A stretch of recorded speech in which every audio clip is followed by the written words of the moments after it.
நீங்கள் இணைந்திருப்பது தமிழ் கதிரின் இரவு நேர பிரதான செய்திகளோடு. முதலில் தலைப்புச் செய்திகள். சாவகச்சேரி வைத்தியசாலை சிறப்பாக இயங்குகின்றது புதிய அத்தியட்சகர். 4 சிறுவர்கள் மாயம். ஒலிம்பிக் தீபத்தை சுற்றி வந்த இலங்கை தமிழர். இலங்கை கடற்பரப்பிற்கு சிவப்பு எச்சரிக்கை. சாவகச்சேரி ஆதார வைத்தியசாலையின் பணிகள் வழமை போல் சுமூகமாக நடைபெற்று வருவதாக வைத்தியசாலையின் புதிய பதில் வைத்திய அத்தியட்சகர் வைத்தியர் கோபாலமூர்த்தி ரஜீப் தெரிவித்துள்ளார். வைத்தியசாலையின் இன்றைய நிலவரம் தொடர்பில் ஊடகவியலாளர்கள் எழுப்பிய கேள்விக்கு பதிலளிக்கும் போதே அவர் மேற்கண்டவாறு தெரிவித்தார். வைத்தியர் அர்ஜுனா நேற்று காலை அலுவலகத்திற்கு வருகை தந்து தன்னுடைய காலப்பகுதியில் ஏற்கனவே இருந்த அரச கடிதங்களை பார்வையிட்டு கையொப்பத்தை பதிவிட்டிருந்தார். மத்திய அரசால் வழங்கப்பட்ட கடிதத்தின் உண்மைத்தன்மை தொடர்பில் தனக்கு தெரியாது என்றும் தான் மத்திய அமைச்சிடம் நேரடியாக சென்று கேட்டபோது தனக்கு அந்த கடிதம் வழங்கப்படவில்லை என்றும் வைத்தியர் அர்ஜுனா தெரிவித்தார். நான் அந்த கடிதத்தின் பிரதியை அவருக்கு வழங்கினேன். அவர் அதனை பார்வையிட்ட போதும் எடுத்துச் செல்லவில்லை. அதன்பின் தொடர்ச்சியாக என்னை கடமையாற்றுமாறு கூறிவிட்டு அத்தியட்சகர் காரியாலயத்திலிருந்து வைத்தியர் அர்ஜுனா வெளியேறினார். வைத்தியசாலை பணிகள் வழமை போல் சுமூகமாக நடைபெற்று வருகின்றன. எந்தவிதமான பிரச்சனைகளும் இல்லாமல் நோயாளிகள் தமக்கான சிகிச்சைகளை பெற்று வருகிறார்கள். அதேபோல் வைத்தியர்களும் ஏனைய உத்தியோகத்தர்களும் தமது கடமையில் ஈடுபட்டு வருகின்றனர்.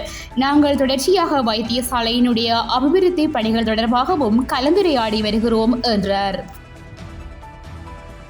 தலவாக்கலை கிரேட்பென்ஸ் லூசா தோட்டத்தை சேர்ந்த 4 சிறுவர்கள் காணாமல் போயுள்ளதாக தலவாக்கலை போலீஸ் நிலையத்தில் முறைப்பாடு செய்யப்பட்டுள்ளது.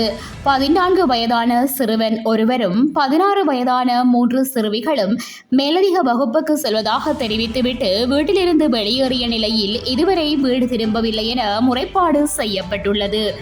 நேற்று முன்தினம் காலை வீட்டிலிருந்து வெளியேறிய அவர்கள் நேற்று காலை வரையில் வீடு திரும்பாத நிலையில் அவர்களின் பெற்றோர் போலீஸ் நிலையத்தில் முறைப்பாடு செய்துள்ளனர். அதே நேரம் காணாமல் போயிருப்பதாக சந்தேகிக்கப்படும் 4 பேரில் ஒரு சிறுமி அவரது பெற்றோருக்கு நேற்று பிற்பகல் தொலைபேசியில் தாம் நாவலப்பிட்டி பகுதிக்கு செல்வதாக தெரிவித்திருக்கிறார். குறித்த தொலைபேசி அழைப்பு வந்த இலக்கத்தை அடிப்படையாக வைத்து விசாரணைகளை முன்னெடுப்பதாக போலீசார் தெரிவித்தனர். உலகம் முழுவதும் வலம் வந்த ஒலிம்பிக் சுடர் போட்டியை நடத்தும் பிரான்ஸை சுற்றி எடுத்துச் செல்லப்படுகிறது. இந்நிலையில் பிரான்ஸ் முழுவதும் பயணிக்கும் ஒலிம்பிக் சுடரை ஏந்திச் செல்லும் வாய்ப்பு இலங்கை தமிழர் ஒருவருக்கு கிடைத்தது. தற்போது பிரான்சில் வசிக்கும் இலங்கையை சேர்ந்த தர்சன் செல்வராஜாவிற்கு அந்த அரிய வாய்ப்பு கிடைத்துள்ளது. தர்சன் செல்வராஜா பிரான்சில் பிரபலமானவர் ஆவார். பிரெஞ்சு கலாச்சார பாரம்பரியமாக கருதப்படும் பான் உற்பத்தி செய்யும் பிரான்சில் சிறந்த பேக்கராக தர்சன் கருதப்படுகிறார். அதன் காரணமாக பிரான்ஸ் அதிபருக்கு பான் உற்பத்தி பொருட்கள் வழங்கும் ஒப்பந்தமும் அவருக்கு வழங்கப்பட்டுள்ளது. நேற்றைய தினம் ஒலிம்பிக் சுடரை ஏற்றிச் செல்லும் அதிர்ஷ்டத்தை பெற்ற தர்சன் செல்வராஜா ஒலிம்பிக் விளையாட்டுப் போட்டிகளில் சுடரை ஏற்றிய முதல் இலங்கையர் என்ற வரலாற்றை படைத்துள்ளார். அரபிக்கடல் மற்றும் வங்காள விரிகுடா பகுதிகளில் பலத்த காற்றுடன் கடல் கொந்தளிப்பாக காணப்படும் என்பதால் கடற்படை மற்றும் மீனவர்களுக்கு வளிமண்டலவியல் திணைக்களம் சிவப்பு எச்சரிக்கை விடுத்துள்ளது. தென்மேல் பருவப்பெயர்ச்சி வலுவடைந்து காணப்படுவதால் குறித்த பகுதிகளில் மணிக்கு 70 தொடக்கம் 80 கிலோமீட்டர் வேகத்தில் பலத்த காற்று வீசக்கூடும் என்பதுடன் கடல் மிகவும் கொந்தளிப்பாகவும் இருக்கும் என வளிமண்டலவியல் திணைக்களம் தெரிவித்துள்ளது.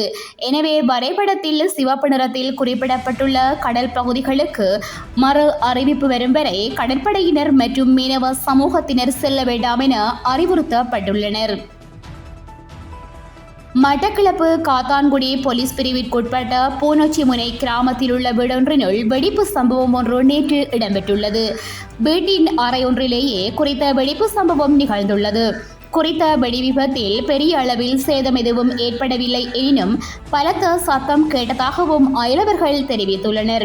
பூமியிலிருந்து விழுந்த நீல நிறத்திலான பொருள் ஒன்று வீட்டின் ஓட்டை உடைத்துக் கொண்டு சென்றதாக வீட்டில் தங்கியிருந்தவர்கள் தெரிவிக்கின்றனர். இது தொடர்பாக மட்டக்களப்பு மாவட்ட தடயவியல் போலீஸ் பிரிவினர் விசாரணைகளை மேற்கொண்டு வருகின்றனர். எதிர்க்கட்சித் தலைவர் சஜித் பிரேமதாசவிற்கு உயிர் அச்சுறுத்தல் காணப்படுவதாக வெளிநாட்டு புலனாய்வு தகவல் வழங்கியுள்ளதாக தெரிவிக்கப்படுகின்றது.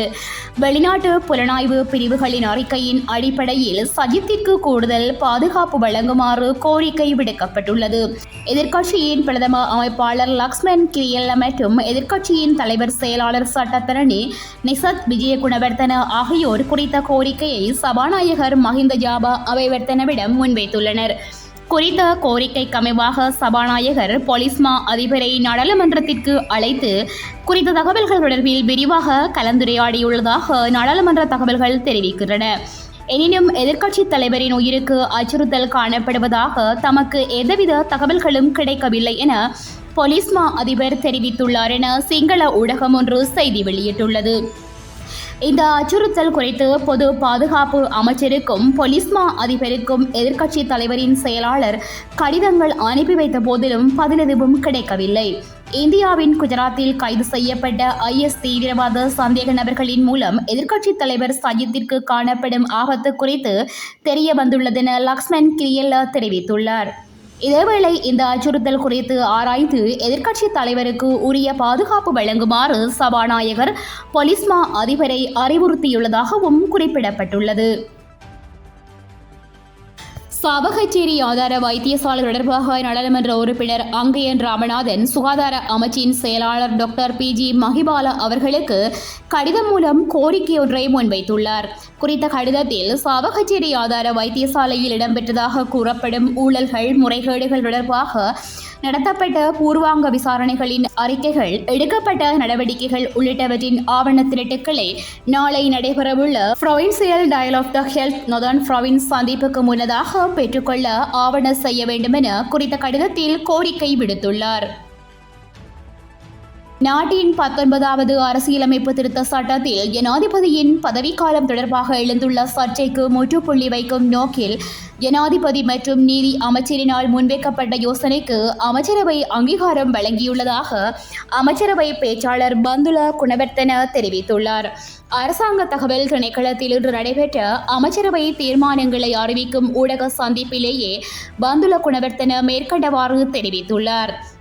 நாட்டின் 19வது அரசியலமைப்பு திட்டத்தின் 83ஆம் சட்டத்தில் காணப்படுகின்ற பெரும்பான்மைக்கு அப்பால் என்ற வார்த்தைகளுக்கு பதிலாக 5 ஆண்டுகளுக்கு அப்பால் என்ற சொற்றொடரை பயன்படுத்துவதற்கு அமைச்சரவை அங்கீகாரம் வழங்கியுள்ளது. கடந்த 9ஆம் திகதி நடைபெற்ற அமைச்சரவை கூட்டத்தில் இதற்கு ஒப்புதல் அளிக்கப்பட்டதாக தெரிவிக்கப்பட்டுள்ளது. சட்ட வல்லுநர்களினால் தயாரிக்கப்பட்ட வரைவுக்கு சட்டமா அதிபரின் அனுமதி கிடைத்துள்ளதாகவும் தெரிவிக்கப்படுகிறது.